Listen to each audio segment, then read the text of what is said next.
Assalamualaikum warahmatullahi wabarakatuh. Kami dari kelompok 8, kami akan mempresentasikan materi berjudul konsep identitas, konsep diri dalam komunikasi antar pribadi.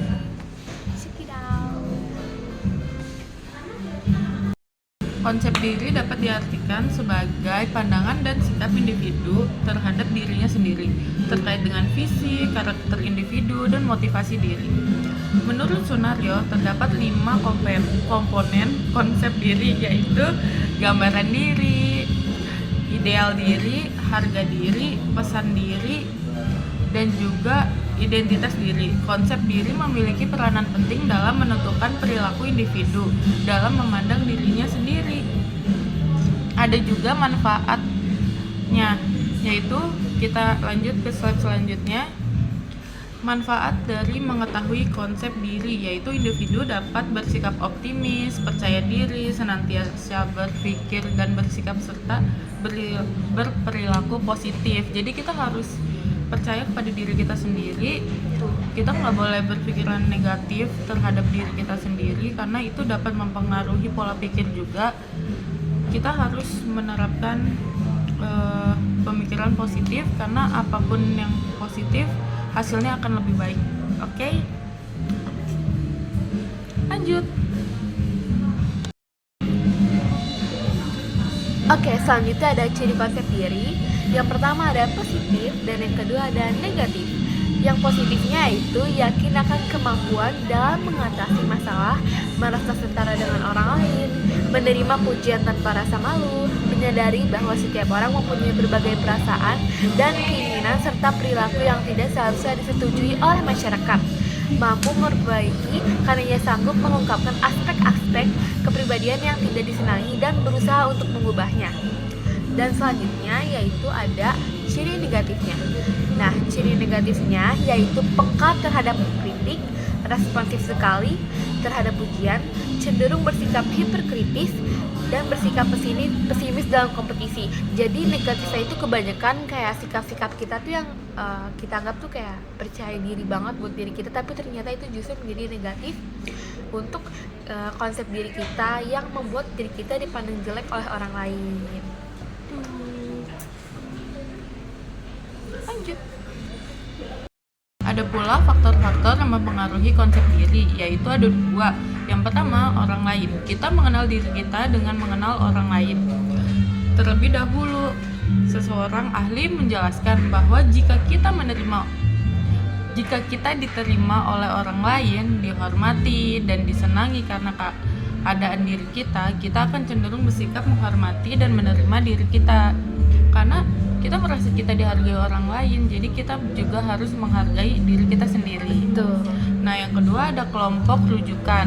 Dalam kehidupan bermasyarakat, kita pasti menjadi anggota berbagai kelompok seperti paguyuban, RT, dan lain sebagainya. Setiap kelompok rujukannya memiliki norma-norma tertentu. Ya, ada kelompok yang secara emosional memberi kita Dan berpengaruh terhadap pembentukan konsep diri. Betul. Jadi lingkungan juga penting dalam membentuk karakter diri kita, karena itu keseharian kita gitu loh. Kayak kita bertemu dengan banyak orang dan kita berkenalan, kita berinteraksi. Jadi kita bisa terpengaruh oleh orang lain, kita bisa mengikuti mereka. Jadi karakter diri juga dipengaruhi oleh lingkungan sekitarnya gitu. Betul, jadi kita harus pinter-pinter milih kelompok di sekitar kita, teman-teman juga. Ya, betul. Supaya kelompok rujukan yang yang buat diri kita masuk ke kelompok itu tuh kayak gak akan menjadi feedback yang kayak negatif buat kita dan buat orang lain juga. Pilih-pilih dalam hal positif untuk diri sendiri, karena karena diri sendiri harus dapat yang terbaik. Oke. Terus aku juga akan menjelaskan komunikasi interpersonal atau komunikasi antar pribadi, yaitu komunikasi yang berlangsung pada situasi tatap muka antara 2 orang atau lebih, baik secara terorganisasi maupun kerumunan. Oke, selanjutnya, komunikasi interpersonal ada dua jenis. Yang pertama ada komunikasi diadik.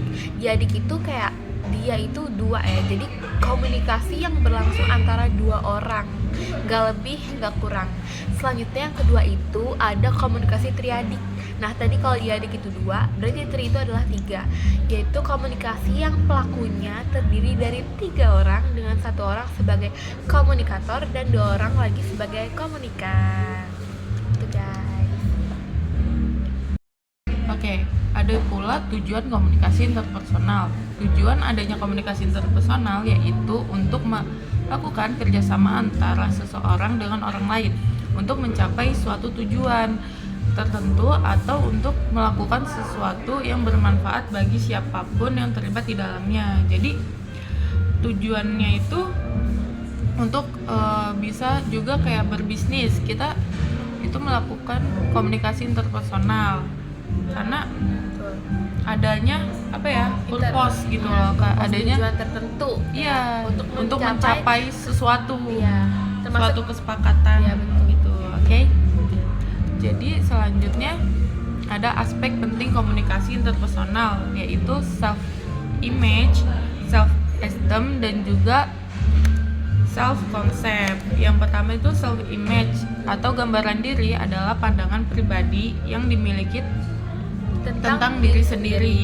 Hal ini bisa merupakan kamus internal yang menggambarkan karakter diri seperti cantik, cerdas, jelek, berbakat, baik hati atau egois.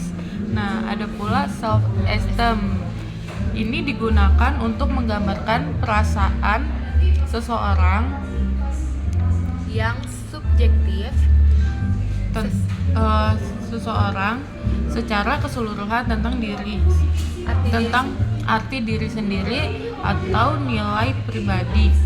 Jadi self esteem ini bisa didefinisikan sebagai seberapa besar kamu menghargai diri dan menyukai diri sendiri terlepas dari kondisi yang kamu alami. Jadi kita tuh harus self esteem ya, oke? Terus ada juga yang terakhir self concept. Adalah pandangan dan sikap individu terhadap diri sendiri. Pandangan diri terkait dengan dimensi fisik, karakteristik individual, dan motivasi diri. Pandangan diri tidak hanya meliputi kekuatan individual, tetapi juga kelemahan bahkan juga kegagalan dirinya. Gitu. Oke, selanjutnya ada, kan tadi kita udah bahas tentang konsep diri dan jenis-jenisnya segala macam dan komunikasi interpersonal atau antar pribadi. Jadi kaitannya itu kecenderungan untuk bertingkah laku sesuai dengan konsep diri kita disebut sebagai nubuat yang dipenuhi diri sendiri. Bila seseorang berpikir bahwa dirinya itu bodoh, maka seseorang tersebut akan benar-benar bodoh. Maka dari itu, berusaha untuk hidup sesuai dengan label yang kamu lekatkan pada diri kamu sendiri.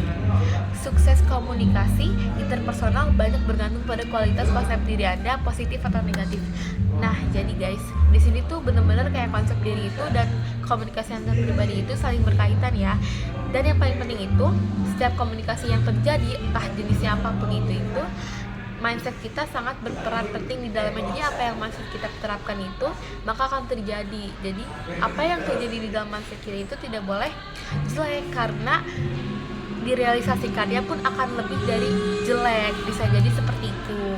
Selanjutnya, orang yang konsep dirinya positif cenderung berperilaku objektif, yaitu menghargai pendapat orang lain, menyadari bahwa setiap orang punya perasaan, keinginan yang berbeda antara satu dengan yang lain, sehingga dengan posisi yang sama, maka komunikasi interpersonal atau komunikasi antar pribadi menjadi lebih.